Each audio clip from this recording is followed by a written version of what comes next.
qual é o limite do quanto você pode se comunicar com a sua audiência sem cansá-la, né? Quantos e-mails, quantas comunicações, quantas mensagens você pode mandar para sua lista, para os seus leitores, sem que eles se cansem de você? Essa é uma pergunta que o José se fez. O José, que é o protagonista da nossa história, um empreendedor que, assim como eu e você, começou do zero, sem saber muita coisa, só queria ganhar mais dinheiro, só queria ter um pouco mais de liberdade, um pouco mais de controle na sua vida, mas acabou passando por uma jornada de muitos erros, muitos aprendizados valiosos e ganhando muito dinheiro. E nós estamos aqui para contar a história, a biografia não autorizada do José, que é um amigo, um conhecido meu e do Rock. E por isso nós escolhemos omitir todos os dados, os nomes, as localidades e mudar um pouco dos acontecimentos para proteger as pessoas envolvidas. Mas 100% do que está sendo dito aqui é real. É a história de um grande empreendedor. E da última vez que nós conversamos sobre ele, a gente falou muito sobre ideias, sobre gerar ideias fora do radar, ideias diferentes. E foi isso que ajudou o José no Instituto dos Linguistas, né, que é a empresa dele que ensina as pessoas a aprenderem línguas, dá treinamentos. Fez ele atravessar uma barreira de crescimento muito grande que tinha travado o negócio dele. E acontece que quanto mais ideias você gera, ou quanto mais novas abordagens fora do radar você traz para o seu método, para o seu negócio, você acaba produzindo mais conteúdo, você acaba produzindo mais comunicação para mandar para sua audiência, você acaba produzindo mais comunicação para mandar para os seus leitores. E chega um momento em que o José se pergunta isso, que é qual é o limite, né? É isso, ele percebeu desse nosso último episódio que é importante produzir muitas ideias, e o mais que você produz, o mais que você aprende, o mais sucesso que você pode ter, porque, como nós falamos, nunca sabe que ideia vai funcionar melhor, e o mais que você tenta novas ideias, aumenta muito sua chance de ter um sucesso fenomenal. E ideias são como bebês, a verdade.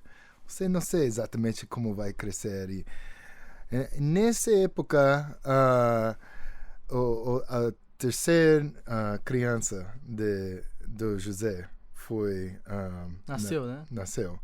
Sim, Daniel. Ele reparou uma coisa. Ele amou tanto esse bebê como ele amou todas as ideias dele. Mas às vezes, esse bebê, Daniel, estava gritando montes, muito irritante. Como pode amar uma criança tanto que também fica acordando você todas as horas da noite? E é muito estressante, óbvio. E ele começou a pensar, eu quero trazer tantas ideias ao mundo possível. Eu quero comunicar com a mais frequência possível para experimentar com novas oportunidades com meus leitores, meus seguidores. Mas como posso fazer isso sem parecer que eu estou gritando todo o tempo? Sim. Que é uma questão que as pessoas do mercado do marketing direto sempre fazem. Para mim, para você, enfim, em todos os lugares, assim. Que qual é o limite? Eu não vou estar incomodando as pessoas. Eu não consigo, eu tenho que pegar leve com a minha lista, eu tenho que pegar leve com os meus leitores, com os meus seguidores, que eu já falei muito essa semana, qual que é o limite, né? E o José, como todos nós, já passamos por isso, tava confuso, né? Uhum. Só que nós o conhecemos, sabemos que ele não é um homem de ficar parado frente a uma dúvida, frente a um problema. E o que ele fez então, Rock Vega? Ele decidiu fazer uma experimenta. Ele decidiu que iria pegar parte da lista, segmentar e ficar aumentando a comunicação com eles para ver o que acontece quando ele está procurando o teto máximo para a comunicação. E uma coisa que falamos em outro episódio passado foi sobre copy longo. Que copy longo tem valor porque você tem a oportunidade ao longo de 50, 60, 70 páginas resolver qualquer objeção que seu leitor pode ter. E o mais que você pode dizer para resolver as incertezas que ele tem, o melhor. Sim, a gente falou isso no episódio 1, inclusive. Que o copy, ele é uma conversa em que você não tem outra pessoa. Então você tem que literalmente prever tudo que a pessoa pode pensar quando você fala uma coisa e responder isso. E isso é um trabalho que acaba resultando em muitas e muitas e muitas folhas de texto, né? E é exatamente isso. E é uma ideia do começo do marketing direto também. Eu vi citar o David Ogilvy dizendo: "The more you tell, the more you sell." Que é, quanto mais você conta para o seu cliente informações sobre o seu produto, quanto mais você fala, mais você vende, né? É isso. E sempre falamos essa dica especificamente sobre copy longo. Mas o José estava encontrando que parecia certa também para a frequência do e-mail. Ele sabia que tem que ser um limite de quanto eu poderia falar com a lista antes de irritar. E vai ter um número mágico, né? Eu vou chegar em 5 e-mails por semana, uns 7 e-mails por semana, uns 10 e-mails por semana, e de repente meu faturamento vai cair, as pessoas vão se descadastrar e o caos vai descer e eu tenho que voltar para ficar um pouco antes desse limite, né? E ele queria saber esse exato número, e ele disse: "Eu sei que tem limite." E ele nunca encontrou. Isso é coisa que eu e o Rock a gente se diverte com isso, porque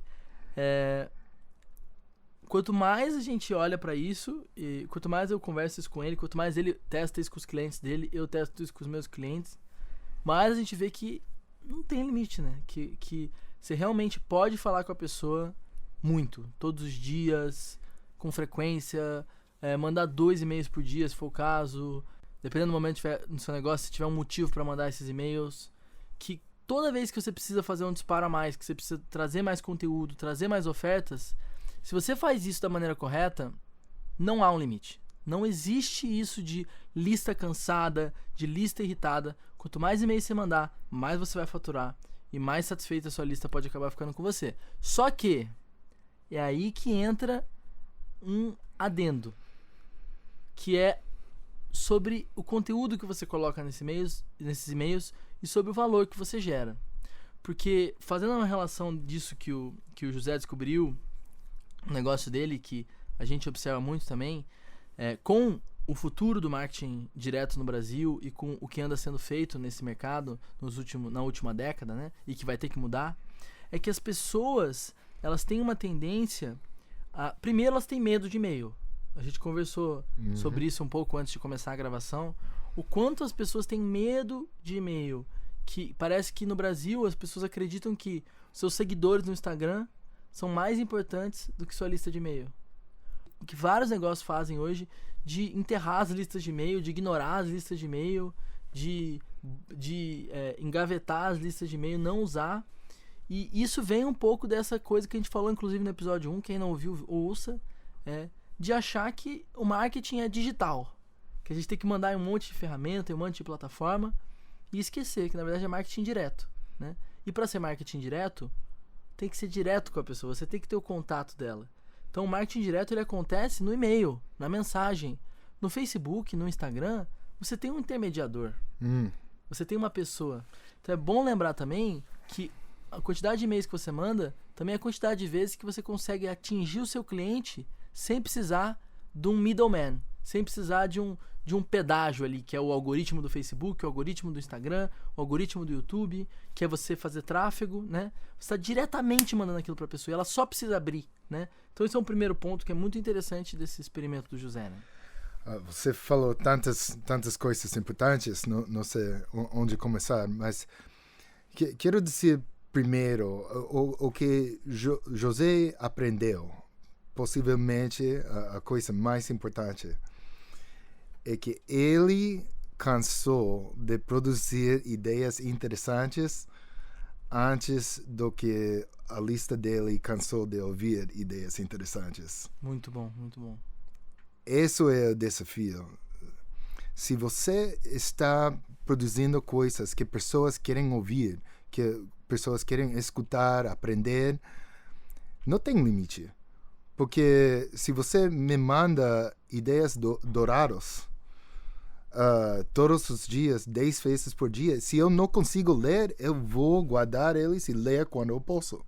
É assim, eu vou cadastrar de todas as outras listas e dedicar mais tempo para suas ideias.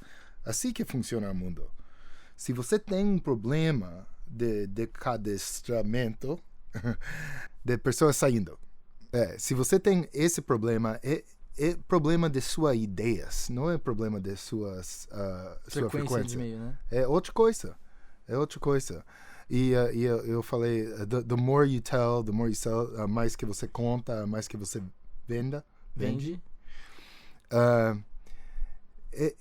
É a verdade com frequência também. Dado que você está dizendo, explicando, contando coisas que têm valor, mostrando. Tem interesse, né? Sim. Não, e é uma coisa que também tem a ver com o futuro do marketing, com os próximos 10 anos. Porque eu falei aquilo sobre o que tem sido feito no mercado, que a gente já falou sobre isso aqui. As pessoas querem relacionamentos, elas querem contato, elas querem saber que elas podem contar com você. Isso não vai acontecer se você só falar com elas uma vez por mês. E o que acaba... Elas se esquecem de você. Elas esquecem completamente. E sabe o que é o pior?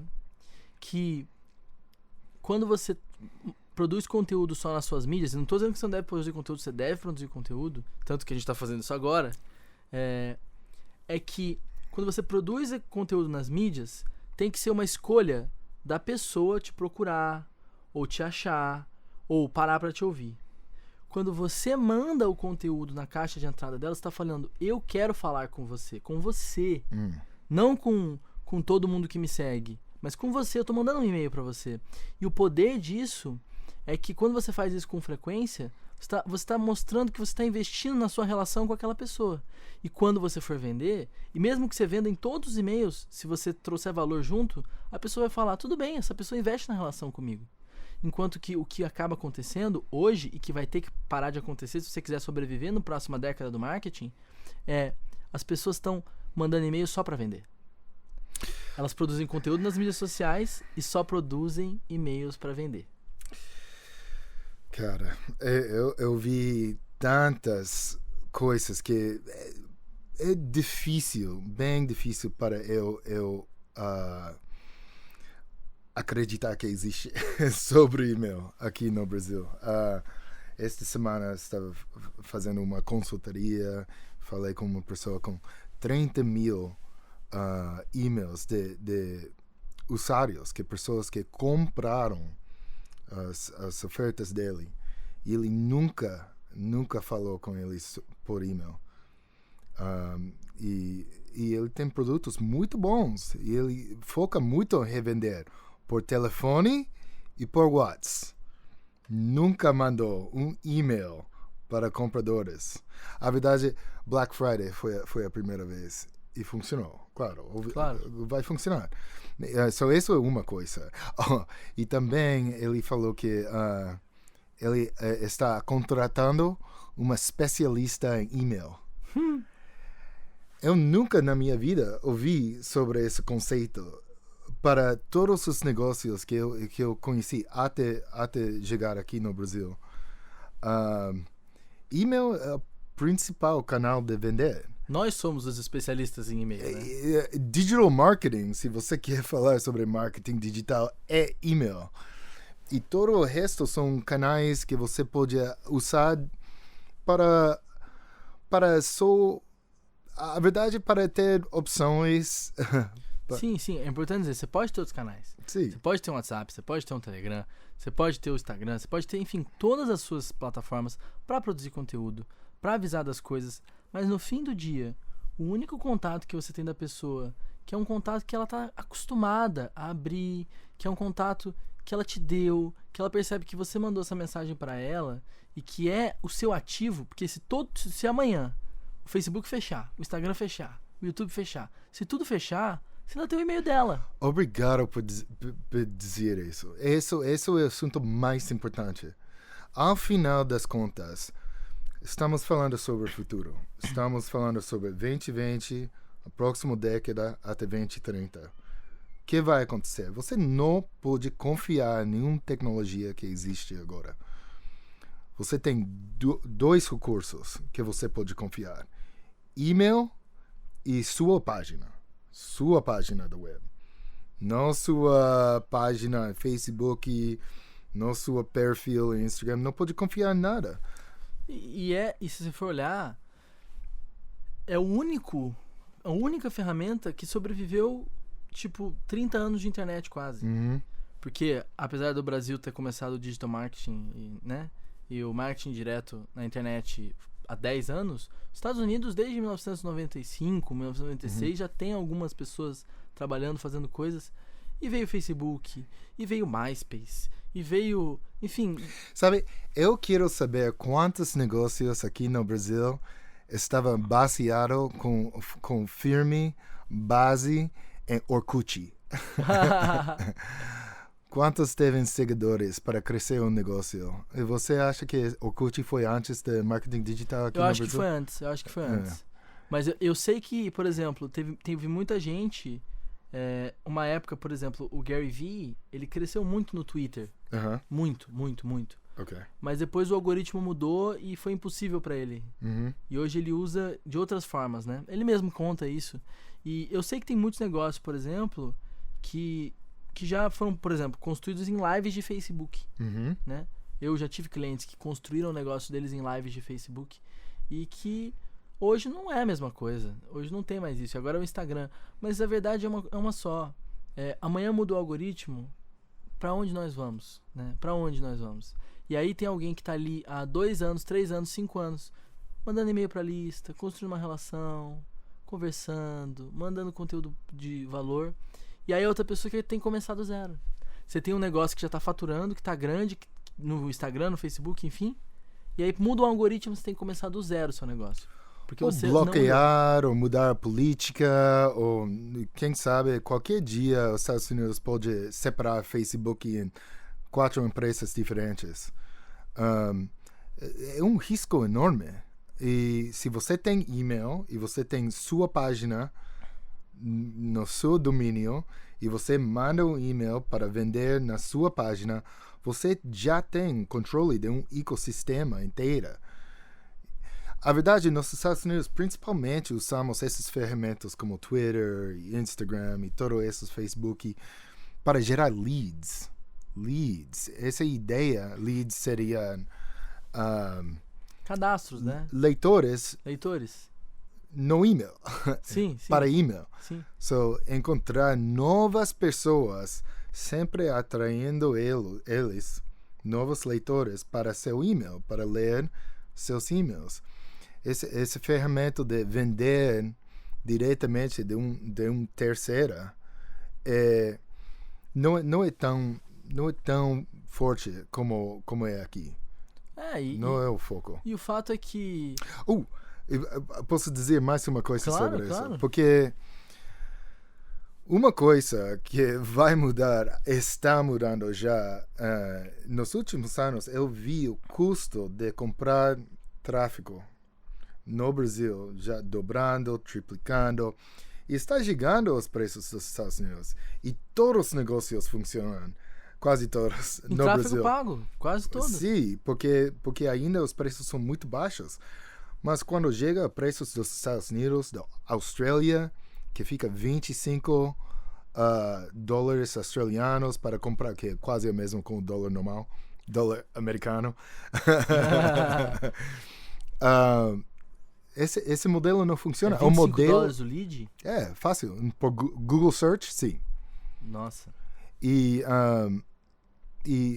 esse modelo que temos agora vai chegar à realidade americana, eventualmente. Sim, sim. E pessoas têm que ser acordado agora para estar pronto para 2020, onde estamos e onde estamos indo. Sim, para a próxima década. E é sobre isso que a gente está falando aqui. É sobre acordar você para princípios, para bases que estão dormentes, porque o mercado de marketing direto brasileiro se acostumou a fazer o que todo mundo está fazendo. E o que todo mundo está fazendo é legal, bacana, funciona, mas é o que eles acham que é bom, né? Não é necessariamente o que é testado que é bom, porque tem uma coisa que as pessoas não entendem, que tem pessoas que simplesmente preferem. Tem gente que prefere criar conteúdo no Instagram, tem gente que prefere tráfego pago, mas não significa que esse é o melhor caminho. Agora, e-mail, todo mundo usa e-mail no mundo inteiro. Todo mundo tem resultado com e-mail no mundo inteiro. E todos os testes que são feitos, quem ganha e-mail em faturamento, em faturamento, em clique, em interação, em seriedade, porque as pessoas às vezes não levam muito a sério quando você manda oferta por WhatsApp, por Telegram, versus quando você manda uma oferta por e-mail, né? Isso foi um teste que, bom, eu pelo menos já conduzi ele várias vezes, e a conversão é sempre maior no e-mail, assim, proporcionalmente e tal. E a questão pra mim é, quando os concorrentes entrarem, quando a próxima crise chegar, quem vai sobreviver é quem conseguir se comunicar com o seu cliente, apesar de tudo. Apesar das plataformas, apesar do barulho, apesar da concorrência, apesar dos problemas, apesar da falta de dinheiro. Essa pessoa que conseguir chegar até o coração do seu cliente é a pessoa que vai ter resultado nos próximos 10 anos. Esse é o futuro, né? Tem outro aspecto que também é importante considerar. Com frequência, você pode falar sobre urgência com suas comunicações com mais credibilidade. Se eu estou falando com você todos os dias e ao final de 3 semanas eu falei, nossa, já entramos em muitos assuntos importantes, mas hoje, esta coisa que está acontecendo hoje é a coisa mais importante que eu vou falar, eu acho, este ano. Você tem credibilidade, uma relação, uma consistência de comunicar, que quando você fala essa coisa, é claro que você é sério, que é urgente. Tem uma razão que eu preciso ficar extra atento para este e-mail. E isso é bem importante, porque sem essa frequência, se você manda um e-mail uma vez por mês, é muito fácil perder esse e-mail. Não tem uma credibilidade. Você está mandando um e-mail porque você quer vender uma coisa. Mas se você está comunicando todos os dias, se você tem uma relação e você muda de tom do assunto para dizer uma coisa especial, é marcante. Sim, e que é o que acontece no marketing brasileiro, né? Que as pessoas estão só mandando e-mail para vender. Uhum. E o cliente vai olhar na caixa de entrada e vai falar, não vou nem abrir. Ou ver aquele assunto urgente, acaba hoje à noite, entendeu? Tá bom. Ok. Porque a verdade é, as pessoas não confiam mais. Porque você não tá merecendo a confiança delas. Porque você não tá investindo na relação. Tem essa coisa, the boy who cried wolf. Sabe essa coisa? Ah, sim. O menino mentiroso que mentiu que ia ter um ataque de lobo, né? E ele falou isso todo o tempo, e nunca foi a verdade. Até um lobo de verdade atacou e ninguém acreditava. Eu esqueci o nome dessa história em português, mas é isso, né? É o menino que mentiu várias vezes que tava tendo um ataque. Sim. E aí, quando o ataque acontece, ninguém acredita nele e todo mundo morre. É uma história amorosa, é uma história feliz. Sim, é isso. Agora estamos entrando num tema também bem importante, que a proporção entre comunicações que são apenas focaram em ideias editoriais para melhorar a sabedoria da pessoa. O conteúdo, né? Sim, e contra ideias que também são ligadas, eventualmente, do jeito que está feito, para também promover uma oferta. Então, qual é a proporção entre ideias que promovem ofertas e ideias que simplesmente estão gerando valor para os nossos clientes, Sim, para os nossos leitores, né? Porque uma está sempre procurando aprofundar essa relação, sempre, e a outra está também querendo aprofundar essa relação, mas de uma relação pago, que geralmente vai ser ainda mais profundo, ainda muito mais valor, mas você já está reparando que esse leitor está mais pronto, mais desenvolvido, tem mais entendimento suficiente para tornar usuário de sua Sim, soluções. Quando o leitor que está exposto à sua maneira de ver as coisas, que está exposto às suas ideias, que está exposto à sua comunicação, ele está pronto para pagar e virar um usuário dos seus produtos, né? A gente usa a palavra usuário porque a gente gosta muito dessa palavra porque tem a ver com a pessoa que usa o que a gente fala, né? A pessoa que recebe as ferramentas e as usa, né? Então, quando que o leitor vira usuário, né? Qual é o momento certo para convidar os seus leitores que estão recebendo suas ideias, através de ideias que vendem, para falar, cara, vem ter uma relação mais próxima comigo, né? Talvez essa seja a grande pergunta, ao invés de quantos e-mails eu devo mandar, não. Ou quantas comunicações eu devo fazer, quantas das minhas comunicações são para chamar as pessoas para comprarem e quantas dessas comunicações são simplesmente para mostrarem para as pessoas como eu penso. E qual é a sua resposta para essa pergunta, Sr. Roque Vega? Geralmente, e não tem regra fixa. Uma pessoa que comunica muito bem com os seguidores, que tem uma relação bem forte e tem razões bem claras para mostrar as ofertas que vão criar essa relação de usuário, tem mais leque para mandar mais ofertas. E uma pessoa que está começando de desenvolver uma relação assim fica com menos leque, e por isso é um leque, mas e que também tem a ver com o fato que quanto mais você fala com o seu cliente, mais você pode vender para ele também, né? Sim, e basicamente é isso.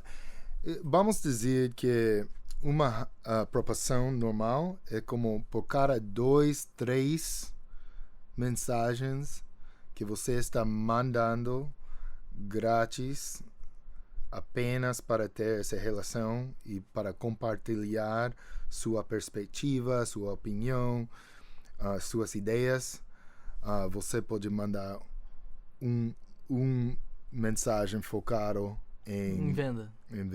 Então 25% aí focado em venda e 75% focado em mostrar suas ideias e aprofundar a relação. Sim, em geral, por aí.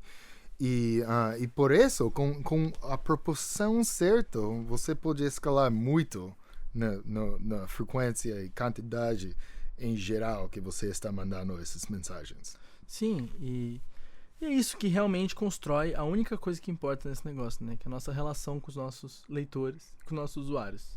E aqui, claro que quando você tem um negócio que está indo bem com o José nessa época, ele tem o tempo, o foco, a oportunidade de experimentar com novas ideias e novos jeitos para aumentar o negócio.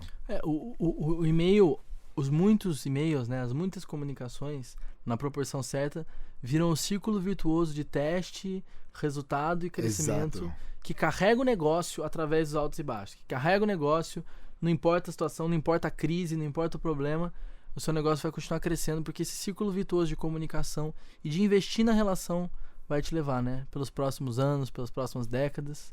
E isso é o que nós vemos como o futuro do marketing, né? Que é o que realmente funciona. E falando de futuro do marketing, estamos agora ao final de nossa primeira temporada. Isso, a primeira temporada do nosso podcast. E José está indo bem. Afinal, nós vemos essa jornada dele sabendo nada de marketing direto. Começando como um professor que acabou tendo um bebê com a sua esposa, Mariana, e chegou à conclusão que ele ia ter que ganhar mais dinheiro para sobreviver.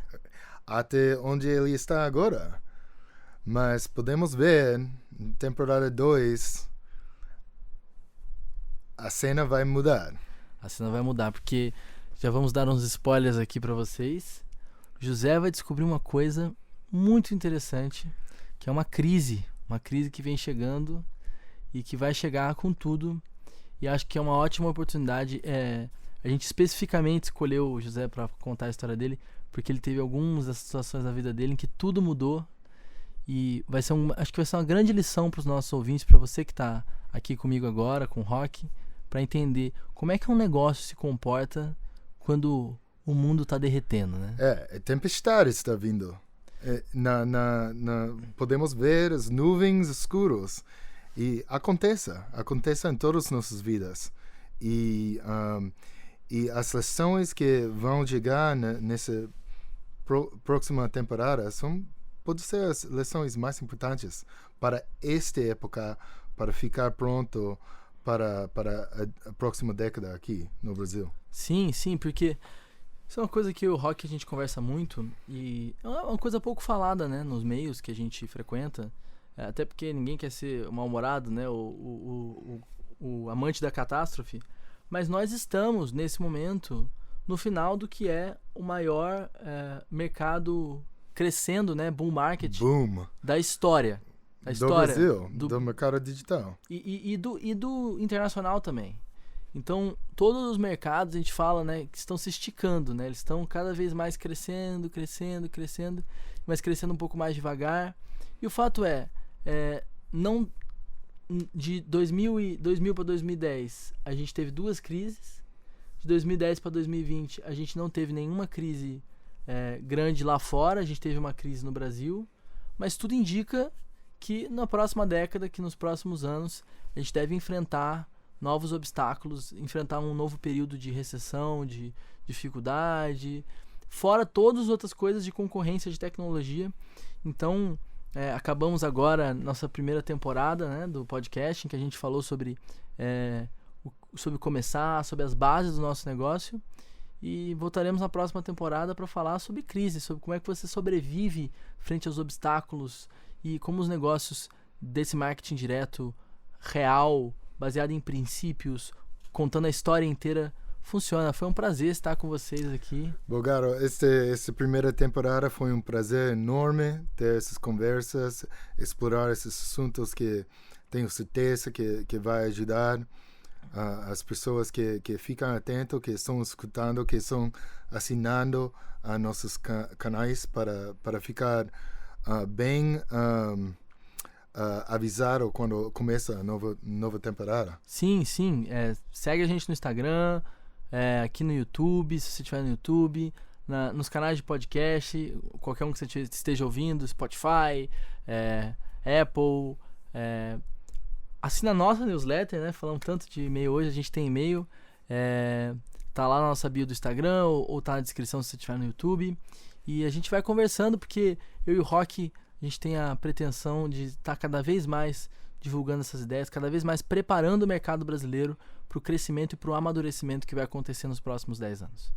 Então a gente se vê na próxima temporada do podcast, ou até lá em alguns dos nossos canais de comunicação, ou quem sabe até no nosso e-mail, né? Até. Obrigado.